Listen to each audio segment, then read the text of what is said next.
কাজল কৃষ্ট তৃণমূলের রাম লক্ষ্মণ। শুভেন্দুর বীরবাহা প্রসঙ্গে মনে করালেন কুণাল ঘোষ। কুণাল ঘোষ কাজল কৃষ্ট তৃণমূলের প্রসঙ্গে রাম লক্ষ্মণ শুভেন্দুর বীরবাহা প্রসঙ্গ মনে করালেন। কুণাল এও বলেন, অনুব্রত মণ্ডল খারাপ কথা বলার পর তৃণমূল তাকে 4 ঘন্টার মধ্যে ক্ষমা চাইতে বলে, আর সেই ক্ষমা কিন্তু তিনি চেয়েছেন। আর জঙ্গলকন্যা বীরবাহা হাঁসদার উদ্দেশ্যে কটূক্তির পর শুভেন্দুর বিরুদ্ধে বিজেপি কী পদক্ষেপ নিয়েছে।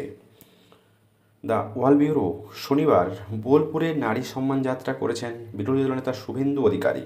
ওই কর্মসূচি থেকে শুভেন্দু হুঁশিয়ারি দেন, 26 সালে বিজেপি বাংলায় ক্ষমতায় আসার 1 ঘন্টার মধ্যে অনুব্রত মণ্ডলকে গ্রেপ্তার করবে। বোলপুর থানার আইসিকে এবং তার স্ত্রী ও মাকে উদ্দেশ্য করে অশ্লীল গালাগালির অভিযোগ উঠেছে অনুব্রতর বিরুদ্ধে, যার জবাবে এদিন শুভেন্দুর অতীতের প্রসঙ্গ টানলেন তৃণমূলের মুখপাত্র কুণাল ঘোষ। সাংবাদিকদের উদ্দেশ্যে কুণাল বলেন, শুভেন্দু অধিকারী যাত্রা করেছে, আপনারা শুভেন্দু অধিকারীর ভিডিও দেখেন দেখেন মন্ত্রী বীরবাহা হাঁসদাকে শুভেন্দু বলেছে আমার জুতোর নিচে থাকে। কুণাল এও বলেন, অনুব্রত মণ্ডল খারাপ কথা বলার পর তৃণমূল তাকে 4 ঘন্টার মধ্যে ক্ষমা চাইতে বলেছে। আর জঙ্গলকন্যা বীরবাহা হাঁসদার উদ্দেশ্যে কটূক্তি করার পর শুভেন্দুর বিরুদ্ধে বিজেপি কী পদক্ষেপ নিয়েছে।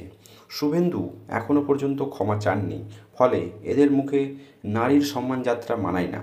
অনুব্রতর গ্রেপ্তারের দাবিতে এদিন বোলপুরের নারী সম্মান যাত্রার আয়োজন করেছেন পদ্ম শিবির। সেই প্রসঙ্গে কটাক্ষ করেছেন কুণাল। একই সঙ্গে তিনি দাবি করেছেন, তৃণমূলের কোথাও কোনো গোষ্ঠীকন্দল নেই, বীরভূমে তো নয়। অনুব্রত মণ্ডল এবং কাজল শেখের মধ্যে যে গোষ্ঠীকন্দল দেখা হয় তা মিডিয়ার তৈরি করা বলেও দাবি করেছেন তৃণমূল নেতা।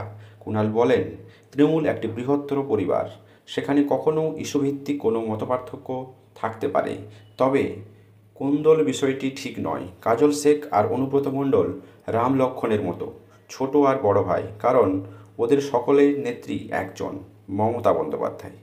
দর্শক, এই কাজল শেখ এবং অনুব্রত মণ্ডল প্রসঙ্গে আপনাদের কুণাল ঘোষের মন্তব্য কতটা যুক্তিযুক্ত অবশ্যই কমেন্ট বক্সে কমেন্ট করবেন এবং চ্যানেলে নতুন হলে সাবস্ক্রাইব করে পাশে থাকবেন।